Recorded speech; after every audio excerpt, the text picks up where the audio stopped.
அம்மா அப்பாவுக்கு நான் ஒரே பொண்ணு. எங்க ஊர் ஒரு கிராமம். எங்க ஊர்ல ஸ்கூல் படிப்பெல்லாம் முடிச்சுட்டு ஃபேஷன் டிசைனிங் கத்துக்கிறதுக்காக சென்னை வந்தேன். ஃபேஷன் டிசைனிங் கத்துக்கணும் அப்படிங்கிறது என்னோட லைஃபோட எய்மாவே இருந்துச்சு. ஒரே பொண்ணு அப்படிங்கிறதுனால சென்னைக்கெல்லாம் போகக்கூடாதுன்னு அம்மா அப்பா எவ்வளவோ தூரம் சொன்னாங்க. இருந்தாலும் கெஞ்சி போராடி படிப்புக்காக சென்னைக்கு வந்தேன். என்னோட படிப்பு எல்லாமே முடிச்சுட்டேன். சென்னையிலே ஒரு புட்டிக்கெல்லாம் வச்சு நல்லாவே போயிட்டு இருந்துச்சு. நல்ல சேலரி, நல்ல வருமானம். எனக்கு அம்மா அப்பாவுக்கு எனக்கு கல்யாணம் பண்ணி பார்க்கணும்னு ரொம்ப ஆசை. எனக்கு ஒரு அலைன்ஸுமே வந்துச்சு. என்னோட மேரேஜ் அரேஞ்ச் மேரேஜ் தான். என்னோட கல்யாணத்துக்கு நானே நிறைய ஜுவல்ஸ் சேர்த்துக்கிட்டேன். அந்த அளவுக்கு என்னோட கரியர் ரொம்ப கை கொடுத்துச்சு. என்னோட ஹஸ்பண்ட் ஒரு சாஃப்ட்வேர் இன்ஜினியர். பார்க்க ரொம்ப அழகா இருப்பாரு. என்னவோ தெரியல, எனக்கு அவரை ரொம்பவே பிடிச்சிருச்சு. அவர் மேல உள்ள அன்புனால அவர் என்ன சொன்னாலும் நான் கேட்பேன். அவரோட தேவை என்னவோ அதெல்லாம் புரிஞ்சு பார்த்து பார்த்து ஒரு விஷயம் நான் செஞ்சு கொடுப்பேன். இப்படியே எங்களோட லைஃப் சந்தோஷமா ஸ்டார்ட் ஆச்சு. நான் அவர் மேல வச்ச கண்மூடித்தனமான அன்புல எனக்கே தெரியாம ஒரு டைம்லயும் நான் ஏமாந்துட்டே இருந்திருக்கேன். அவருக்கு வேறொரு பொண்ணு மேல அஃபேர் இருந்திருக்கு. அதெல்லாம் எனக்கு தெரியவே இல்லை. ஏதாவது ஒரு தேவை அது இதுன்னு சொல்லிட்டு எங்கிட்ட இருக்கிற நகைகள் எல்லாம் கொஞ்சம் கொஞ்சமா வாங்கினாரு. நான் சம்பாதிச்சுட்டு வர முழு பணத்தையும் அவரே வாங்கிக்குவாரு.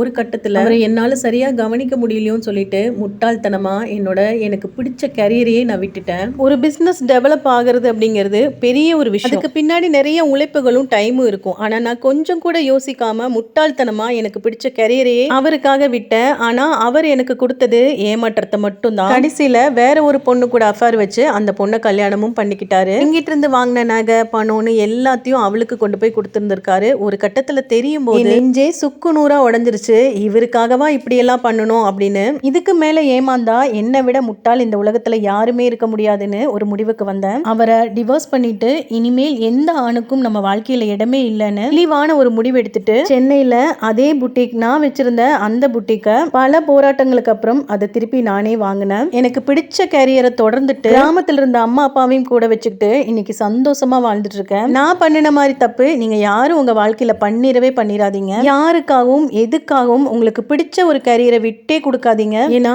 யாருமே நமக்கு நிரந்தரம் கிடையாது. நம்மள பிடிச்ச வேலை நமக்கு கொடுக்கற சந்தோஷத்தை எந்த மனுஷனாலையும் நமக்கு கொடுக்க முடியாது. இது நம்ம ஃபாலோவர்ஸ் ஒருத்தவங்களோட ஸ்டோரி. உங்க கமெண்ட்டை அவங்களுக்கு ஷேர் பண்ணுங்க.